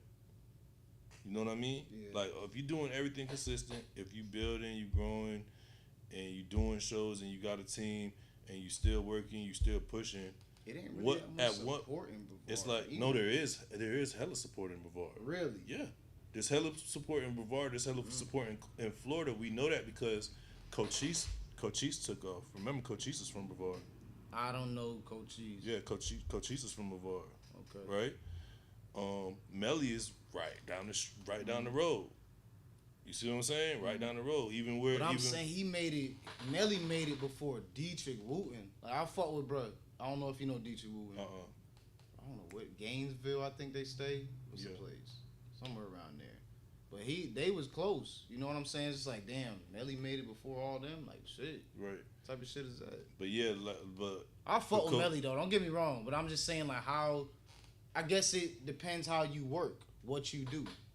You know what I'm saying? They took different routes. it's the blueprint. That's what we're breaking down. That's what I'm saying. So Look so we around, can't but say you- we can't say that it's Brevard because Cochise blew up from Brevard. Cochise is a huge artist.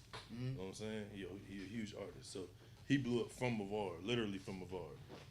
And how did he blow up? Did Literally he have from- that support? Like he really has support. He, These I'm gonna motherfuckers be. out here, bro. That's a good question. That's why we breaking it down. Listen, that's why we breaking it down. If you look up Cochise, what he did was his strategy was his video was so crazy. His first video That's really what blew it up. was so crazy, bro. Was so crazy, bro. It looked like Lyrical Lemonade came out and shot his first video for him. See, so it does kind of matter. Yeah. I'm talking about, bro. It had hella effects in it. Anybody that knows, like that's from Brevard, and they remember watching that first video, he was like on a playground, and he edited himself. You know what I'm saying? He took the time out and edited himself, and I'm talking about, bro, that shit looked like Lyrical Lemonade back before Lyrical Lemonade was even a thing, bro. It was just Damn. so, yeah, it was What so shit was he using? crazy, bro. Like to edit the video and shit. I don't know. We just Check all I this know shit is that out. he just got it done. Let me show you this shit. You feel me? I'm gonna see if I can find that video while you look that up too. Maybe it's still Nah, on. I got it. It's just remember the app you was telling me, Cochise? but yeah, or what's not Cochise. The app you was telling me about, No, that was bro telling you about that. CapCut. Oh, CapCut. Okay. Okay, check this shit out. Coach Trice. Let's see if we can find that first video. Anybody in the chat know anybody in the chat know that first video that Coach Trice had dropped? So I might need your help on that shit too. But every time I'm trying to get Bruce Lee, I'm trying to switch it up. I get mad racks. I been getting stingy. Put that drink back. I look for my candy. Pass back. You couldn't see me. I swear to God. I hit my bitch on TV. I swear to God, I'm coming crispy. My bullets, they be bigger than a frisbee. I think I like this hoe. I think I like this bitch. I think I like this hoe. I be having like a team that be doing stuff like that. See, you know need what a I'm team. saying? So, Hey, see, bro. but I will say like I would just go on like CapCut for beginners, CapCut for beginners. like a YouTube video, and just watch that, Alright. watch a couple of those, and then see. Let But me take a picture real quick. I'll be Yeah. back, bro. guys, we gonna try to look up Coach Ice's first video. Do y'all remember what it was called? Like the first video he shot when he was in Brevard, way back in the day, the one that he blew up off of. I want to show bro that video, and I wonder if it's even on his page. That's a good question too. I would think that it would just be the oldest video. I mean, that's what I would think. It would just be the oldest video on his page. Let's see if we can find it though.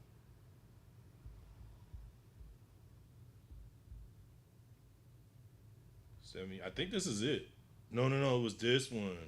Okay, so he shot one before that too. Okay, so we're gonna watch both of these videos. See, and this is why I'm saying, this is why it's important to break this shit down and really ask the question of why are you not in the 1%ers? You know what I'm saying? We came to this conclusion because when I first started having the conversation with bro, I wasn't thinking that we was gonna go down this rabbit hole and now be looking at Coach Ice video. I really just wanted to find out his mindset of what, you know what I'm saying, an artist in the game is the steps that he's gonna take. Cause now you can avoid certain shit. You know what I mean? Now you can avoid certain shit if you reverse engineer. If you find out the problem, you could just reverse engineer from there. So we found a video. So this dude is from Palm Bay. First of all, let's go over his stats so you can see. Okay. He got a lot of shit out there. Right. 638 1,000, right? He got one from 8 days ago. Right. Let's look at his monthly listeners. 3 million monthly listeners. Wow. This song almost has half a billion views. His number one songs has over a half a billion views. I mean, close to a billion views. This one, boom, boom, boom, boom, boom, right? So, major artist, big boy. He's from Palm Bay, bro. Right now, we said that. Does he have a fan base? And I said, well, Coach Cheese does have a fan base, but he worked to having that fan base, right? All right, so let's check out the video real quick. The first video he ever shot. That's crazy. Do you know him? You know him personally? How you doing?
It's on 99 degrees. Yeah, boy, said I need some antifreeze. Clothes for the summer, yeah, they overseas. And my shorty too, cause she Japanese. Bullets dumping, got you ducking like you dynasty. Oh, you fine to me, so finally, come on with me. Hop up on the bed and get your pedigree. Hey, nigga, I don't know ya. Pull up like I got a couple niggas for Manoia. Niggas at the number, now you laying like a lawyer. Nigga, you my child, watch you pull up in the stroller. Pills for no plan, but just say don't get controller. Ain't no sipping lean, nigga, I be sipping soda. Orange juice and coke, if you don't want Coca-Cola. I don't really say it, but we understand. Cause I pull up on a nigga like what happened.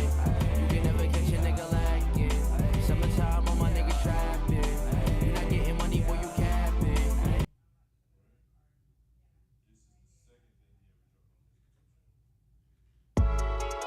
Hey, yeah, hey.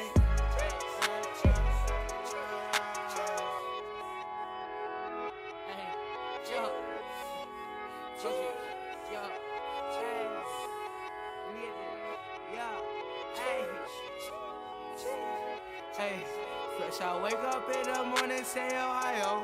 Hop on disco, wait for Anthony or Kyle. Steven Sleep, he been bleaching for a while. Ain't no Tariq, he leave my phone calls on denial. She say I'm me, she like my clothes, she like my style. You in way over your head like a pile. You beneath me, step on you just like a tile. I got he on my side and I'm a child. Watch me move like a movie. Pull out and pop out a booby. Spin on that thing like a loogie. She saw me, she like Shogi. I be like Wowie. Yeah, I'm a Kasubi. Bald head like she Rooney. Little nigga, use a newbie. Level 1, boy, I'm a level 21. And I got a knife like 21. Forever I'm living like 21. I would never change for anyone. I would never change for anyone. I would never change for anyone. I would never change for anyone. Hey, yeah, your side, don't talk to me. I'm middle of the sky. Nowhere to see. You not flexing, that's a lie. You envy me. You say young coaches, that's my guy. What you hate on me? You got egg and Allen Poe. You know how to go. Tell, nigga, why you lying like a folk? Mailman, yo, watch me run up to your door. Hey, Spudway. Keep my business on the low. From when they midnight, I said it. I thought they been, I admit it. Someone ended, let's forget it. From when they been like I'm ready. Draw a burger and a nitty. Skip on them, it's like I'm ready. Bust on it like a betty. All of my niggas be ready. Hey, you know that booty like hey. Yeah, okay. Sit on that bitch, I'm like yeah. Hey, I want that bitch, she like yeah.